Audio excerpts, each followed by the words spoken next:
Viral tukang parkir amuk driver ojol di Medan, diduga dipicu cekcok ongkos parkir. Seorang driver ojek online ojol, nyaris dihajar menggunakan palu oleh juru parkir di Jalan Sisingamangaraja Medan. Dalam video yang beredar, keduanya terlibat cekcok hingga tukang parkir ini berulang kali hendak memukul menggunakan martil.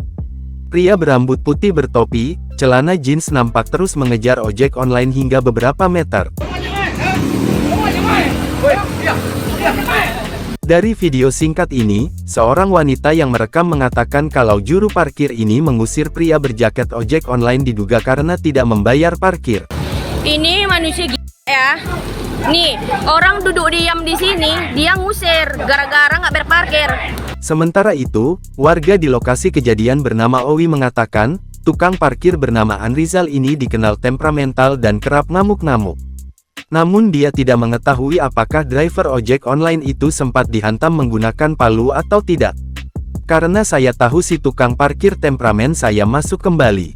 Sepertinya berlangsung panjang, tidak tahu penyebabnya, kata Owi. Kini, tukang parkir tersebut telah diamankan oleh jajaran Polrestabes Medan. Hingga saat ini polisi masih melakukan pendalaman terkait peristiwa viral tersebut.